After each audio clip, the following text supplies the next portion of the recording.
Alright mga idol, usapang boxing na naman tayo.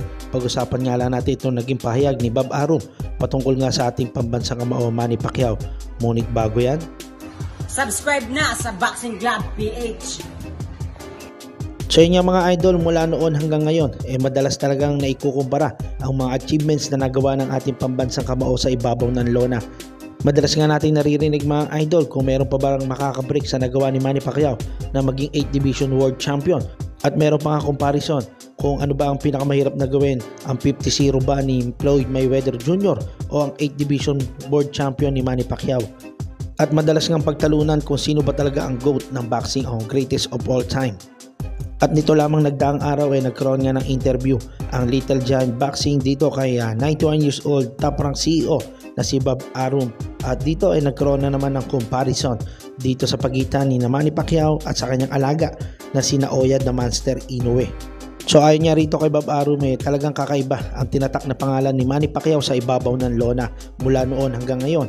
Ngunit kung magkakaroon nga raw ng comparison dito sa kanyang alaga na si Naoya the Monster Inoue, ang kasulukuyang number 2 pound for pound best fighter of the world, talagang masasabi niya na parang mas magaling pangaraw itong si Naoya Inoue dito kay Manny Pacman Pacquiao.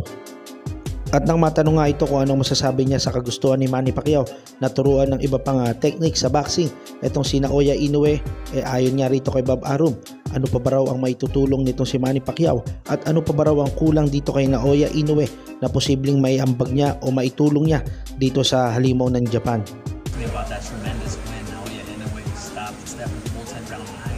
Inoue is a tremendous fighter like we've never seen before, maybe since Manny Pacquiao. Right. Probably better than Pacquiao was. Ben's fight week, he said he would entertain and love the idea of training him or being a part of Inoue's career. Well, why wouldn't he? Yeah, but you know, why? I mean, I love Manny, and Manny knows boxing. Well, what's he going to add to Inoue, you know? Where is Inoue falling short where Pacquiao could help him?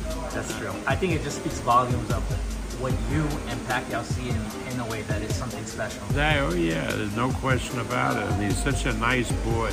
So yun nga mga idol, ano naman ang masasabi nyo sa naging pahayag nitong si Bob Arum na mas magaling pangaraw itong si Naoya Inoue kumpara rito kay Manny Pacquiao? I-comment nyo lang sa ating comment section at ating pag-uusapan yan. Sa iba pang balita mga idol, para nga po sa mga nagtatanong sa akin kung anong oras ba magaganap ang laban ni na Miel Fajardo at John Paul Gabonilas, mag-i-start po ang boxing event ng 3 PM.